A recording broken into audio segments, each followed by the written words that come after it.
Jacaranda FM. Helen Zille by ons deesdae premier van die Weskaap en natuurlik almal weet wie is Helen Zille. It's not necessary to introduce you, Helen Zille.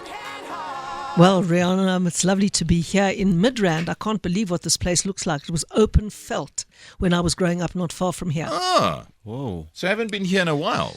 I haven't been here in a while, no. I used to drive past from Johannesburg to Pretoria, but that's very old school. Listen, I must tell you, what a book. 527 pages of Ach it. nee, moenie nou die lengte beklemtoon nie. Yeah. Like solid DA people would be interested in that. But what I was very interested in is your life. And there are these moments in your life that I just loved, and you were very honest, and you were very sincere, and I loved it. Maar as een oomblik wat uitgestaan het vir my, and I said to Willem, recreate it with Helen Zille, and I never knew about this story. You just became Premier of the Western Cape, Yeah. and you got this invitation to visit the president, né? Dit was 'n legottel gewees eintlik. Yeah, and you just came out of an election where you knocked the man the whole time. You said, fight Zuma the whole time. Ja, Stop Zuma was ons leuze gewees in daardie verkiesing. Now listen to this. This is our first meeting. At the very next Lekgotla, we were invited to a braai at the president's residence to socialize after a full day's work. As usual, I was the only DA politician there. We ate, and then the music started, when I felt a nudge on my arm.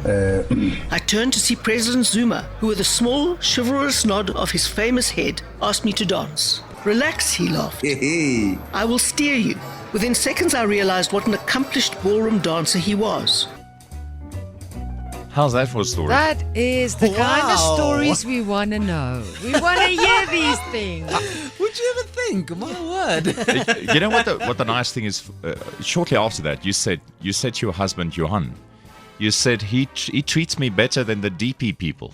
Well, he certainly was very, very nice to me. Jacob Zuma was always nice to me. He was a charming gentleman. I could see that he didn't quite think women should be in political leadership, but very warm, very kind to me. But, you can't be misled by that. You've got to really go to the heart of principles, policies, and behaviors. I love the fact that you're very candid in your book and you're very honest and you say, well, everyone knows my mistakes. It's not a secret. What makes a good leader? A good leader is somebody who has a vision, a strategy to get there, is prepared to overcome big hurdles to do so, and in a political party conveys a message and raises money. And Mampila had all those attributes. I worked for her when she was the Vice Chancellor of the University of Cape Town. So you give this paragraph as well, and what you just told me, and then you write, and she was black. Yes. Which obviously you guys needed. Well, you've got to understand the context of politics in South Africa, especially at that time. The DA was the most, and is the most, non-racial and inclusive party South Africa has ever had. We beat the ANC hands down on our performance in opposition and our performance in government. People don't necessarily know us or know who we are, know our own history. The ANC's propaganda that the DA would bring back apartheid starts finding traction with a lot of voters. And it was critical for me to grow the DA. And if I had to grow the DA by stepping down as the leader, that's what I had to do. Quote unquote, to interrupt you, you say, Mmusi Maimane, not the perfect person, not the perfect choice. Let me tell you, no one is perfect. I wasn't the perfect choice, but I was the best there was.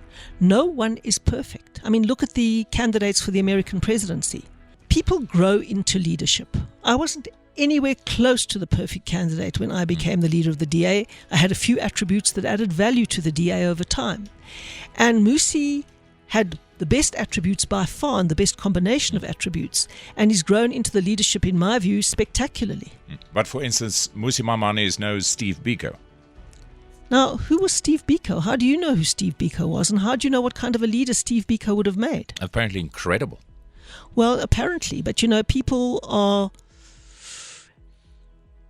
also the creations of the media. I'm not knocking Steve Biko in any way, not at all. I wrote a lot about him and I read a lot of his works and I was impressed by him.